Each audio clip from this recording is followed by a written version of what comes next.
ہم آپ سے کہیں کہ اللہ ہے اور اللہ ایک ہے، اللہ ہے اور اللہ ایک ہے، لیکن آپ اس کی وحدانیت کا انکار کر دیں تو آپ کافر اور مشرک ہیں۔ اسی طریقے سے آپ کہیں کہ اللہ نے پیغمبروں اور رسولوں کو انسانی کی ہدایت کے لیے بھیجا، لیکن آپ انکار کر دیں، آپ تب بھی کافر ہیں۔ اسی طریقے سے قرآن کریم کہتا ہے اور مذہب اسلام کہتا ہے اللہ نے بہت سی کتابیں نازل کی، وہ پیغمبروں کے ذریعے انسانیت کی رہنمائی اور ہدایت کے لیے بھیجی، لہذا اگر کسی بھی ایک کتاب کا آپ انکار کر دیں تو آپ پھر بھی کافر ہیں۔ اسی طریقے سے اگر قیامت اور قیامت کے بعد جو آخرت کی زندگی ہے اس کا انکار کر دیں تو بھی آپ کافر ہیں۔ اسی طریقے سے اگر آپ تقدیر کا بھی انکار کر دیں تو آپ اس اعتبار سے بھی کافر ہیں۔ یہ تو بنیادی اصول ہیں، اس کے علاوہ مذہب اسلام نے اور بہت ساری چیزیں بتلائی ہیں کہ جن کے انکار کرنے یا جن کے نہ ماننے سے انسان بندہ کافر بن جاتا ہے۔ لیکن ایک بڑا کافر ہے جس کو کافر کبیر بولتے ہیں، ایک کافر صغیر ہے اور ایک کافر مخصوص ہے۔ بہرحال علماء کرام اور مفتیان عظام نے اس معاملے میں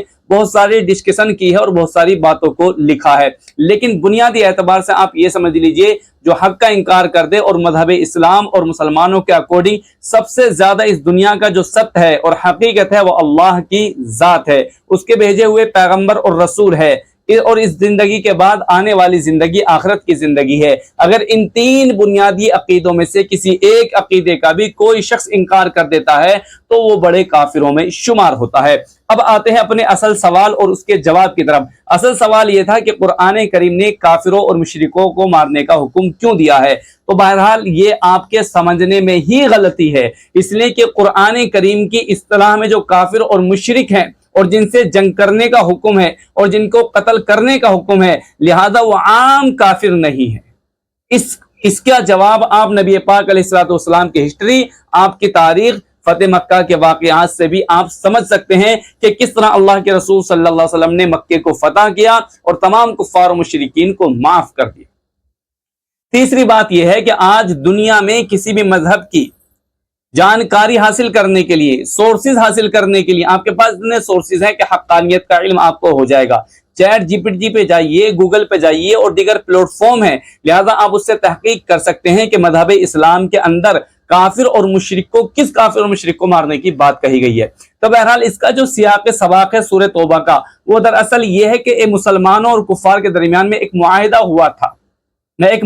تھا، پیس اسٹک ہوئی تھی، لیکن انہوں نے اس کو توڑ دیا۔ جب توڑ دیا تو پھر کفار و مشرکین کو مارنے کا حکم دیا گیا تھا، اور یہ مارنا حملہ ور نہیں تھا، حملہ کرنا نہیں تھا، بلکہ دفاعی اور ڈیفینس کے طور پر کیا گیا۔ یعنی مذہب اسلام کے اندر جتنی بھی جنگوں کا آپ مطالعہ کریں گے تو آپ کو سمجھ میں آ جائے گا کہ ساری جنگیں دفاعی تھی، ساری جنگیں اپنے ڈیفینس میں، اپنے تحفظ میں کی گئی تھی۔ اور آپ دنیا میں دیکھ سکتے ہیں کہ اگر کوئی ملک ہمارے ملک پر حملہ کرتا ہے تو ہمیں ڈیفینس اور اپنی حفاظت کا حق ہے، اور اس حق کو حاصل کرنے کے لیے بسا اوقات ہم دوسرے ملک پر بھی حملہ کر سکتے ہیں۔ ایگزامپل، مثال کے طور پر ہمارے سامنے ہے کہ پاکستان کے بہت سارے ٹیررسٹ نے پہلگام حملے میں ہمارے ہندوستانی لوگوں پر حملہ کیا، اس کے جواب میں ہندوستان کی سینا نے، یہاں کی جو آرمی ہے اس نے پاکستان پر حملہ کیا جو آپریشن سندور کے نام سے چلایا گیا۔ اب اگر کوئی اس حملے کو غلط کہے تو آپ کو کیسا لگے گا؟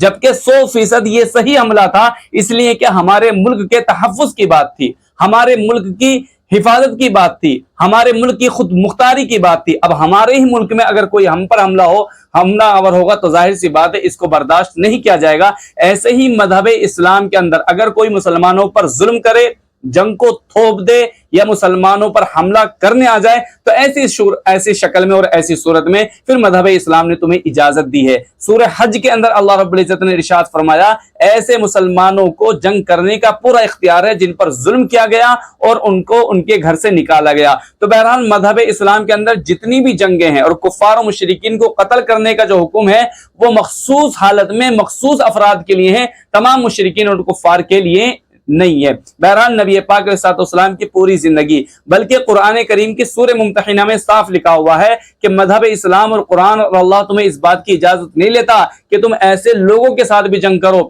جو تم سے جنگ کرنا نہیں چاہتے اور جو تمہارے دین میں مداخلت نہیں کرتے یا تم کو تمہارے گھروں سے نہیں نکالتے، بلکہ ایسے لوگوں کے ساتھ تو تمہیں امن کے ساتھ رہنا ہے۔ اللہ کے پیارے رسول صلی اللہ علیہ وسلم نے تو یہاں ارشاد فرمایا بہترین مسلمان وہ ہے جس کی زبان اور جس کے ہاتھ سے کسی دوسرے کو تکلیف نہ پہنچے، اور محدثین لکھتے ہیں کہ دوسرے سے مراد یہاں کافر اور مشرک بھی ہو سکتا ہے۔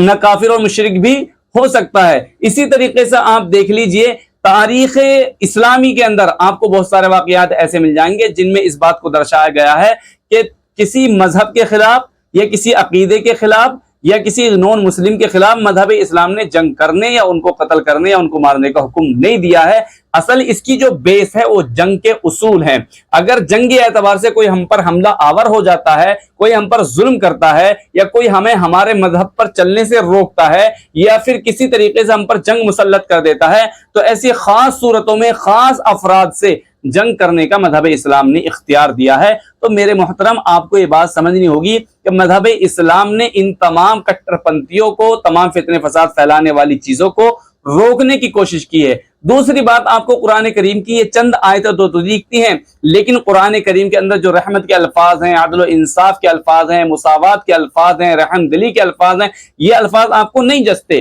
بالکل آپ کی کہانی اور آپ جیسے بہت سے لوگوں کی کہانی اس طرح سے ہے کہ آپ کسی ماں کو دیکھیں کہ جو اپنے چھوٹے سے بچے کو ڈانٹ رہی ہے، آپ نے اس کی ویڈیو ریکارڈ کی اور آپ نے اس ماں کو برا بھلا کہنا شروع کر دیا کہ دیکھیے اس ظالم ماں کو کہ کس طرح اپنے معصوم بچے پر ظلم کر رہی ہے، جبکہ اس کے پیچھے کی کہانی اس نے دیکھی کہ ماں بار بار بچے کو سمجھانے کی وجہ سے، سمجھانے کے باوجود، اس کو پرورش کرنے کے باوجود، ہر طرح کی آسانی فراہم کرنے کے باوجود، جب بچہ ماں کی بات نہیں مانتا، نافرمانی مستقل کرتا ہے، یا بچہ ماں پر یوں سمجھ لیجیے اٹیک یا حملہ کرتا ہے، تو ایسی صورت میں اگر ماں بچے کو ڈانٹتی ہے یا سخت الفاظ میں سمجھاتی ہے تو آپ اس کو ظالم یا ظلم سے تعبیر کیسے کر سکتے ہیں؟ ایسے ہی اللہ کی کتاب قرآن کریم میں جو الفاظ استعمال کیے گئے ہیں یہ دراصل اسی بات کو درشاتے اور اسی کی ڈیفینیشن کے لیے ہیں۔ امید ہے کہ آپ کو یہ باتیں سمجھ میں آ گئی ہوں گی۔ میں آپ کو دہرا دوں، مذہب اسلام نام ہی امن کا ہے، چین اور سکون اور شانتی کا ہے۔ تو بہرحال مذہب اسلام ایک پیس ریلیجن ہے،